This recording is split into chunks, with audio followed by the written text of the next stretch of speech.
Hi hello నమస్తే. నేను లక్ష్మిని, అదేనండి మీ శ్రీలక్ష్మిని. ఎప్పుడు కూడా పిల్లలకి వెరైటీగా చేసి పెడుతూ ఉండాలి. నార్మల్గా చేస్తే వాళ్ళు అంతగా ఇష్టపడి తినరు. వెరైటీగా చేసామనుకోండి ఇంకోటి ఎక్స్ట్రా తింటారు. వాళ్ళు తినడమే కదా మనకు కావాల్సింది ముఖ్యంగా. ఇలా చేస్తే వాళ్ళు నచ్చినట్టు, వాళ్ళు మెచ్చేట్టుగా చాలా ఇష్టంగా అయితే తింటారు. వాళ్ళకి నచ్చినట్లయితే చేశాను. ఏం లేదండి, మన దోసపిండితోనే పెనం మీద వేస్తే దోశ అవుతుంది. ఇలా పొంగనాలు దానిలో వేసాను కాబట్టి గుంత పొంగనాలని. ఏం లేదు, చాలా సులభంగా తేలిగ్గా చేశానన్నమాట. వీడియో ఫుల్ దాకా చూస్తే మీకే ఒక క్లారిటీ అయితే వస్తుంది. ముందుగా అయితే 3 క్యారెట్లను తీసుకొని తొక్క తీసేసి మిక్సీ వేసి పెట్టేసుకున్నాను. ఆ తర్వాత మన దోసపిండిలోనే అట్టుపిండిలో సన్నగా కట్ చేసిన ఉల్లిపాయ, అలాగే పచ్చిమిరపకాయ, కాస్త జీలకర్ర, దాంతోపాటు రుచికి తగినంత సాల్ట్ కూడా వేసానన్నమాట. దీని తర్వాత ముందుగా మనం మిక్సీ వేసి పెట్టుకున్న క్యారెట్ పేస్ట్ కూడా వేసేస్తున్నాను. దీన్ని తురిమి కూడా వేసుకోవచ్చు, కానీ నా దగ్గర తురిమేది లేదబ్బా, అందుకని మిక్సీ వేసేసాను. మీ దగ్గర తురిమేది కనుక ఉన్నట్లయితే తురిమి కూడా వేసుకోండి. నా దగ్గర లేదు కాబట్టి నేనైతే మిక్సీ వేసాను. దోసపిండిలో కూడా చాలా బాగా కలిసిపోయింది మిక్సీ వేయడం వల్ల.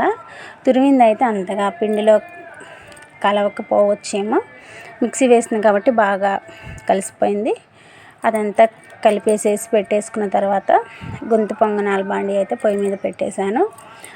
ఆయిల్ వేసేసుకున్నాను అనమాట. అది బాగా హీట్ ఎక్కిన తర్వాత అయితే కొంచెం కొంచెంగా పిండి వేసుకుంటూ వచ్చానన్నమాట. మొత్తం కూడా వేసేసిన తర్వాత మూత అయితే పెట్టేసి ఒక 5 మినిట్స్ అయితే మగ్గించుకోవాలన్నమాట.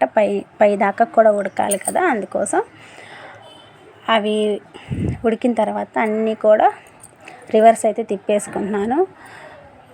కింద అయితే బాగా వేగిపోయింది కదా, పైన కూడా వేగాలి కాబట్టి ఉల్టా తిప్పేసుకుంటున్నాను అనమాట. పిల్లలు ఎప్పుడు కూడా ఇలా ఇదే మనం పెనం మీద వేస్తే అట్టవుతుంది, అదే బాండీలో వేస్తే దెబ్బ రొట్టె అవుతుంది. పొంగనాలు దాంట్లో వేసాను కాబట్టి పునుగులు అవుతున్నాయి. అలాగే పిల్లలకి ఎప్పుడు ఒకేలా కాకుండా ఇలా డిఫరెంట్గా చేసి పెడితే వాళ్ళు కూడా కడుపు నిండా మనస్ఫూర్తిగా తినగలరు. వాళ్ళు మనసారా తినడమే కదండి తల్లులుగా మనం నచ్చేది మెచ్చేది కూడా. 2 వైపులు అయితే బాగా కాల్చేసేసి ప్లేట్లోకి అయితే తీసేసుకుంటున్నాను అనమాట. పిల్లలకైతే స్కూల్కి టైం అయిపోతుంది. వాళ్ళు స్నానం చేసేసి రెడీగా కూర్చున్నారనమాట టిఫిన్ కోసం. టిఫిన్ టైంలో అయితే చేసేసి పెడుతున్నాను. ఉదయం పూట అసలు మనకు పని అంటే ఎంత హడావుడిగా ఉంటుందో మీకు చెప్పంది కాదు. ఆ పనితో పాటు ఈ వీడియో కూడా తీస్తూ చేస్తున్నానంటే ఇంక అసలు నా పని ఎలా ఉంటుందో చూసుకోండి. ఆ హడావుడి, వాళ్ళకి టిఫిను, వంట, లంచ్ బాక్సులు ఇవన్నీ చూసుకునేటప్పటికి నా తల ప్రాణం తోక్కొచ్చేసింది. వీడియో మనం విడిగా పని చేసుకునేది వేరు, ఇలా వీడియో తీస్తూ పని చేసేది చాలా వేరు. ఇందులోకి అయితే కాంబినేషన్గా తోటకూర ఇగురైతే వేసానన్నమాట. చాలా బాగుంటుంది. అలాగే తోటకూర కూడా హెల్త్కి చాలా మంచిది కదా, అందుకోసమని వాళ్ళంతా హెల్దీ ఫుడ్డేనమాట. క్యారెట్ అలాగే తోటకూర పిల్లలకైతే పెట్టేశాను. పిల్లలకైతే ఇది చాలా నచ్చారు, చాలా ఫుల్గా తిన్నారనమాట. చెప్పకూడదు, మీకు దిష్టి తగులుతుంది, అయినా కూడా చెప్తున్నాను. పిల్లలకి బాగా నచ్చింది, చాలా ఇష్టంగా తిన్నారు.